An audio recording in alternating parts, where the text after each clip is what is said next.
Assalamualaikum warahmatullahi wabarakatuh. Perkenalkan, kami dari kelompok 3 dan kelompok 4 akan mempresentasikan etika perusahaan Islami.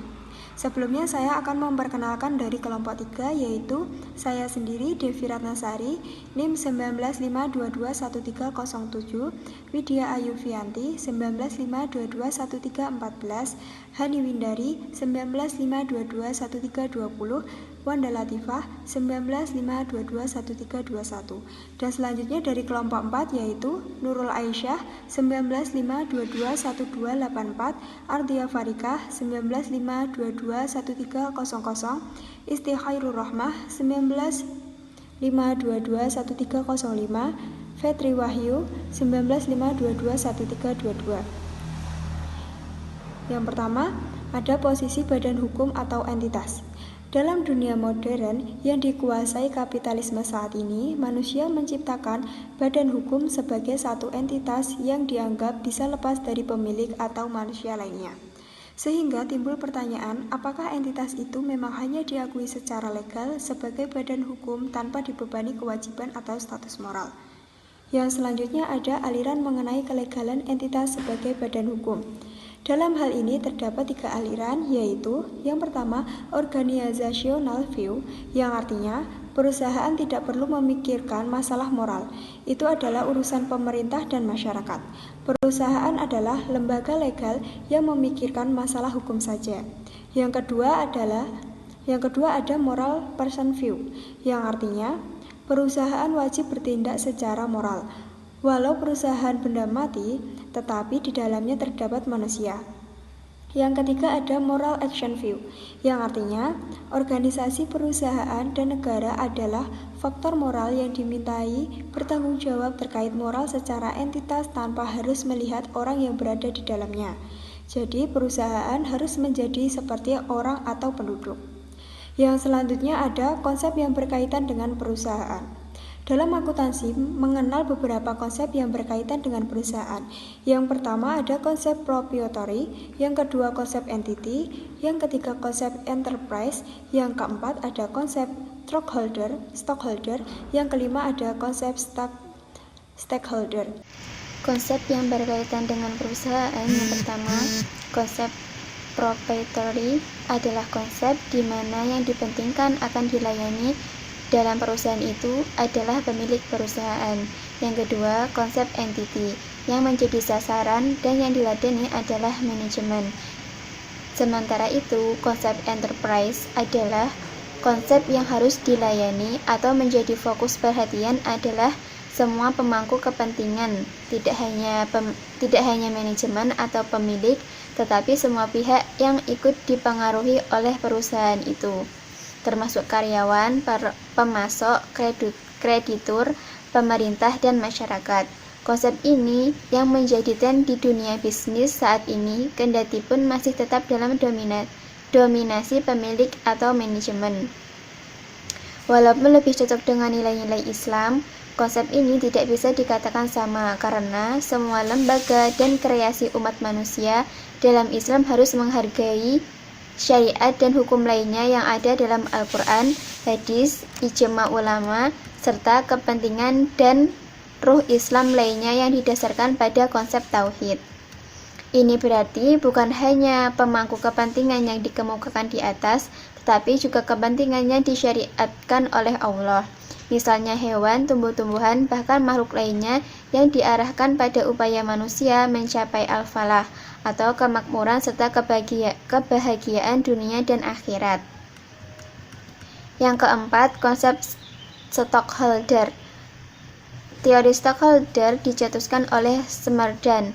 Ia menyatakan bahwa meningkatkan value dari pemegang saham atau shareholder merupakan hal yang paling utama. Inilah yang mengakibatkan para perusahaan lebih mementingkan urusan dari para pemegang saham tersebut daripada urusan lainnya seperti pegawai atau karyawan, pelanggan atau konsumen, pemasok atau produsen, lingkungan, dan lain sebagainya. Antara pemegang saham dan manajemen saling bersinergi. Mereka bersama-sama meraih tujuannya, yaitu meningkatkan nilai atau value perusahaan, keuntungan atau laba serta mengurangi risiko kerugian. Yang kelima yaitu konsep stakeholder. Stakeholder atau pemangku kepentingan adalah seorang organisasi atau kelompok dengan kepentingan terhadap sumber daya alam tertentu. Teori stakeholder mengatakan bahwa perusahaan bukanlah entitas yang hanya beroperasi untuk kepentingannya sendiri, namun harus memberikan manfaat bagi stakeholder, yaitu pemegang saham, kreditor, konsumen, supplier, pemerintah, masyarakat, analis, dan pihak lain. Dengan demikian, keberadaan suatu perusahaan sangat dipengaruhi oleh dukungan yang diberikan oleh stakeholder kepada perusahaan tersebut. Tanggung jawab perusahaan menurut D. George yang dikutip oleh Satya Nugroho tahun 2003, kewajiban perusahaan adalah yang pertama, tidak merugikan orang lain. Yang kedua, wajib mematuhi sistem ekonomi di mana ia berada. Jika kapitalisme menjunjung tinggi kebebasan, maka perusahaan juga harus menghargai kebebasan. Yang ketiga, adil dalam setiap transaksi. Dan yang terakhir, memenuhi semua kontrak dan perjanjian. Pihak-pihak di luar badan perusahaan memiliki tanggung jawab masing-masing sesuai dengan tugasnya, seperti pemilik, dewan komisaris, dewan direksi atau manajemen, dan karyawan. Komisaris bertanggung jawab mengawasi jalannya perusahaan yang dipimpin oleh direksi. Direksi bertanggung jawab menjalankan perusahaan sesuai dengan amanah pemegang saham. Karyawan memiliki tanggung jawab untuk bekerja dan jujur sesuai dengan perjanjian. Perusahaan harus adil kepada pemasok dan masyarakat. Tanggung jawab perusahaan kepada masyarakat menurut Satya Nugroho tahun 2003 adalah: yang pertama, tidak merusak lingkungan alam. Yang kedua, menjamin keselamatan masyarakat yang ada di sekitarnya. Yang ketiga, harus berdampak positif, bukan negatif kepada masyarakat sekitarnya. Di samping itu, perusahaan membantu orang miskin, membangun fasilitas umum, memberikan biaya pendidikan atau beasiswa, serta mengembangkan seni dan budaya. Selanjutnya yaitu etika manajemen. Manajemen adalah istilah yang sudah sering kita dengarkan akhir-akhir ini. Secara sederhana, manajemen dapat diartikan sebagai sebuah tindakan atau seni mengelola. Secara lebih lengkap, manajemen dapat juga diartikan sebagai suatu seni untuk mengelola atau mengarahkan orang lain agar dapat mencapai tujuan organisasi atau perusahaan melalui proses perencanaan atau planning, pengorganisasian atau organizing, pelaksanaan atau actuating, dan mengelola atau controlling sumber daya yang ada secara efektif dan efisien. Fungsi manajemen. Fungsi manajemen meliputi beberapa hal. Yang pertama, perencanaan atau planning merupakan fungsi manajemen yang meliputi penentuan arah tujuan perusahaan, merancang strategi yang diperlukan untuk meraih tujuan yang ditentukan, serta mengembangkan rencana dalam melakukan koordinasi kegiatan yang dibutuhkan untuk melaksanakan strategi tersebut. Yang kedua, pengorganisasian atau organizing adalah fungsi manajemen ketika seorang manajer menata struktur pekerjaan bagi masing-masing orang, seperti menentukan tugas yang harus dikerjakan, proses pengerjaan yang benar, serta menentukan siapa yang akan melakukan tugas tersebut. Yang ketiga, pelaksanaan atau actuating adalah fungsi dalam manajemen berupa suatu tindakan untuk mengusahakan agar perencanaan yang sudah dilakukan dapat terlaksana sesuai dengan tujuan yang diharapkan. Yang keempat, pengawasan atau controlling adalah fungsi manajemen yang bertujuan untuk melakukan pengamatan, menilai kinerja dalam pelaksanaan, dan melakukan tindakan korektif yang diperlukan guna meningkatkan performa organisasi untuk mencapai tujuan. Prinsip dasar manajemen Islami. Prinsip manajemen Islam sendiri artinya adalah suatu disiplin ilmu dalam bidang manajemen yang didasari atas Al-Quran dan Hadis serta berasaskan pada nilai kemanusiaan yang berkembang dalam masyarakat. Prinsip ini bersifat universal, artinya berlaku bagi semua golongan masyarakat di dunia. Prinsip dasar manajemen Islami diantaranya pertama, prinsip martaqilah artinya prinsip mencari keridhaan Allah. Jadi, artinya segala sesuatu atau segala tindakan yang akan dilakukan, segala rencana yang akan dilakukan itu hendaknya dimulai dengan niat untuk mengharapkan keridhaan dari Allah Subhanahu wa Ta'ala. Yang kedua adalah muslimin, artinya prinsip tentang memilih alternatif yang lebih baik. Jadi apabila dihadapkan antara beberapa pilihan atau beberapa kebajikan, maka hendaklah kita memilih pilihan yang lebih baik. Lalu yang ketiga adalah prinsip as-sabar wa jinanun nafs, artinya prinsip tentang sabar dan memuliakan hati. Seperti kita ketahui bahwa memuliakan hati, kemuliaan hati adalah kekayaan yang hakiki. Lalu yang keempat adalah prinsip ittihad wa silaturahim, artinya prinsip tentang persatuan dan silaturahmi. Jadi berdasarkan prinsip ini, mengagungkan silaturahim berarti mewujudkan akhlak yang islami. Lalu yang kelima adalah prinsip syiar al-Islam, artinya adalah prinsip tentang keteladanan dengan mewujudkan perilaku yang islami yang dapat diteladani dimanapun berada. Jadi kelima prinsip ini itu diharapkan dapat diterapkan dalam setiap perusahaan, terutama perusahaan milik muslim, agar dalam perkembangan perusahaan tersebut terjadi keberkahan dan mendapat keridhaan dari Allah Subhanahu wa Ta'ala. Lalu selanjutnya adalah ciri manajemen dalam pandangan Islam. Yang pertama adalah manajemen berdasarkan akhlak yang luhur atau akhlakul karimah. Akhlakul karimah sendiri adalah akhlak yang terpuji yang harus dimiliki oleh setiap muslim. Di antaranya rendah hati, sopan santun, adil, amanah, jujur, ikhlas, rajin beribadah, dan berkorban, sabar, adil, dan sebagainya. Jadi perusahaan itu terutama milik muslim itu harus dikelola berdasarkan prinsip akal yang luhur. Di sini para manajer atau pengelola juga memiliki peran penting dalam mewujudkan perusahaan yang berakhlakul karimah, sehingga para calon manajer itu harus direkrut dan diambil dari orang-orang yang berakhlak mulia. Lalu yang kedua adalah manajemen terbuka. Apa itu manajemen terbuka? Manajemen terbuka itu adalah manajemen yang transparan, terbuka. Jadi si pengelola itu bersedia untuk dimintai keterangan mengenai pengelolaannya. Jika diperlukan, ia siap bersedia untuk diperiksa baik dalam hal pembukuan, kas aset yang ada, dan kebijakan apa yang diambil oleh si perusahaan itu. Nah, di sini ditekankan lagi bahwa fungsi dan tugas seorang manajer itu adalah memegang amanat, karena dia tidak mengelola harta benda miliknya pribadi, melainkan milik si pemegang saham dan para partisipan perusahaan tersebut. Oleh karena itu, si manajer harus mengelola dengan baik, sehat, dan jujur, atau dengan kata lain, mengelola dengan sistem manajemen terbuka. Lalu yang ketiga adalah manajemen yang demokratis.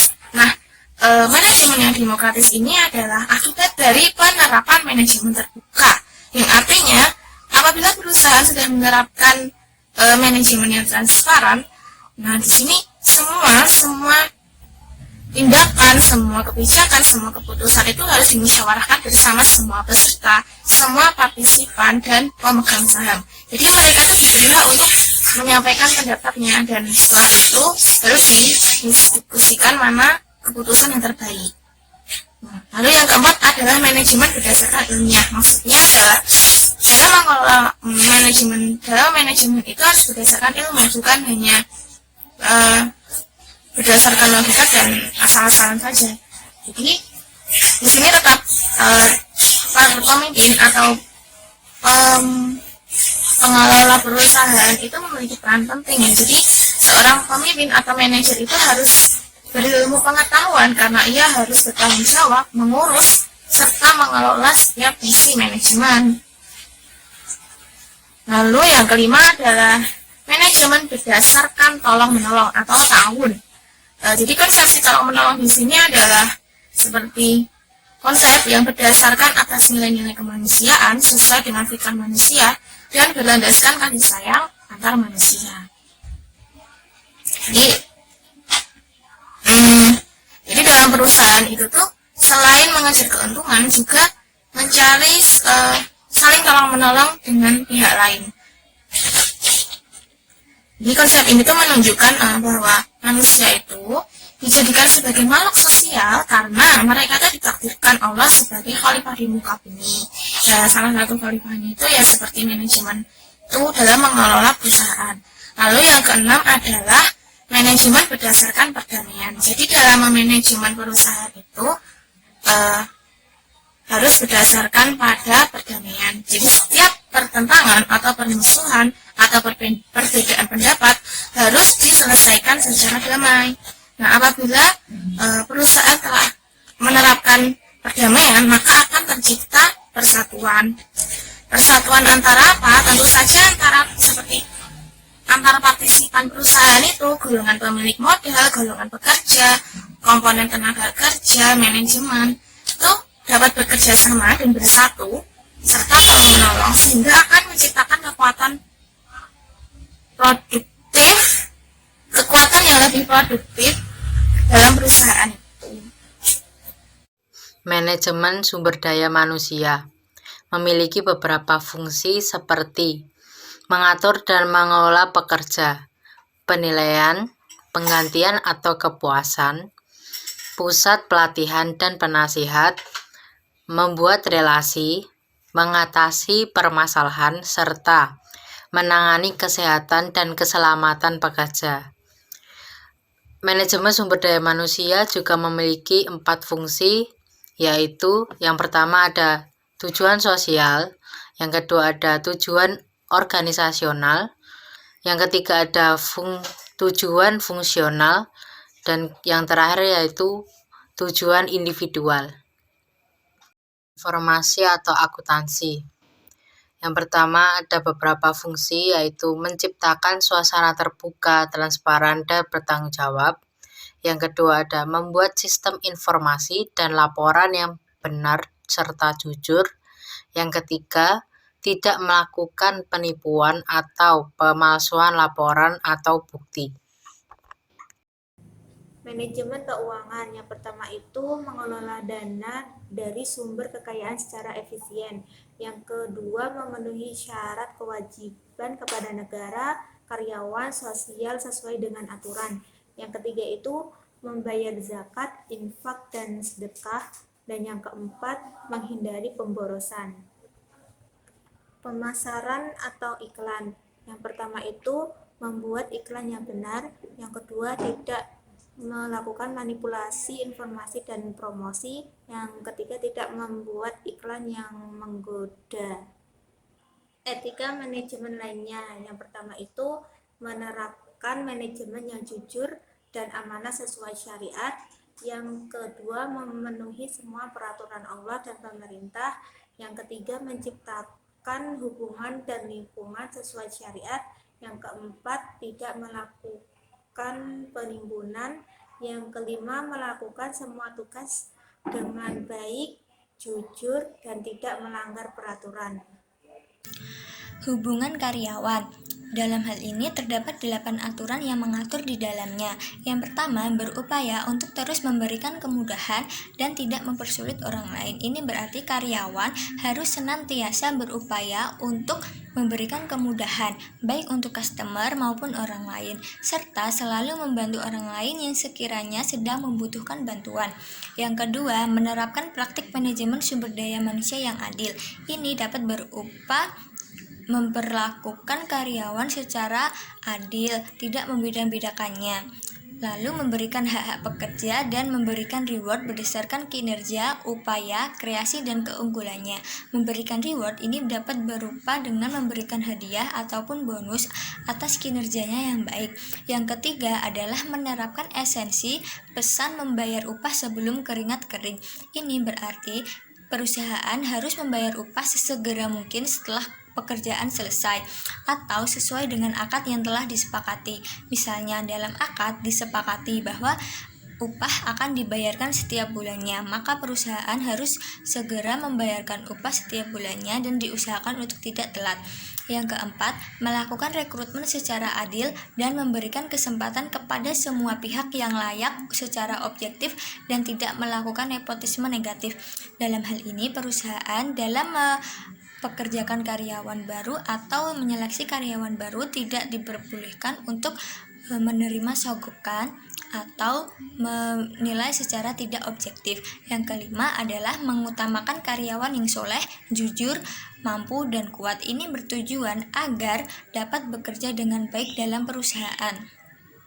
Yang keenam, memperhatikan kepentingan keluarga karyawan. Contohnya kepentingan istri dan anak, bisa berupa kepindahan pekerjaan atau lain sebagainya. Yang ketujuh, menjamin kesejahteraan setelah pensiun. Ini berarti setelah nanti pensiun, perusahaan wajib untuk memberikan dana pensiun agar karyawan tersebut hidupnya terjamin. Yang kedelapan, meningkatkan kualitas iman dan kompetensi karyawan. Ini dapat berupa perusahaan memberikan waktu untuk beribadah dan mengadakan kegiatan-kegiatan yang dapat meningkatkan keimanan. Contohnya itu pengajian dan lain sebagainya. Produksi dan harga. Dalam hal ini, terdapat 3 aturan yang mengaturnya. Yang pertama, memberikan jasa atau memproduksi barang yang diperbolehkan oleh syariat Islam. Ini berarti kita tidak boleh memproduksi barang yang dilarang oleh syariat Islam atau dapat dikatakan haram. Contohnya, kita tidak boleh memproduksi minuman keras. Yang kedua, menetapkan harga sesuai dengan ekspektasi laba yang normal dan tidak mengikat masyarakat. Ini berarti kita tidak boleh mengambil keuntungan yang terlalu berlebihan, yang terlalu besar, yang sekiranya merugikan salah satu pihak. Yang ketiga, tidak menetapkan harga sebelum pihak terkait mengetahui situasi atau informasi pasar. Ini berarti kita itu tidak boleh memberikan harga sebelum pihak yang membeli itu mengetahui situasi atau informasi yang ada di pasar. Jadi kita harus menunggu pihak tersebut itu mengetahui situasi atau informasi pasar, baru kita dapat menentukan harga. Selanjutnya adalah marketing atau iklan dan purna jual. Menurut Imam Ghazali, prinsip bisnis Islami yaitu pertama, jika seseorang memerlukan sesuatu, harus memberikan sesuatu dengan laba minimal. Yang kedua, jika seseorang membeli barang dari orang miskin, harga sewajarnya dilebihkan. Ketiga, perpanjanglah waktu jika ada orang yang berhutang tapi belum mampu membayar. Yang keempat, bagi mereka yang sudah membeli, tidak puas dan ingin mengembalikan, maka harus diterima kembali. Yang kelima, penghutang dianjurkan membayar utangnya lebih cepat. Selanjutnya adalah etika manajer. Etika manajer ini adalah standar perilaku yang memandu manajer dalam menjalankan pekerjaan mereka. Etika manajer memiliki peran penting untuk membentuk lembaga yang kokoh dan memiliki daya saing yang tinggi, serta memiliki kemampuan menciptakan nilai yang tinggi.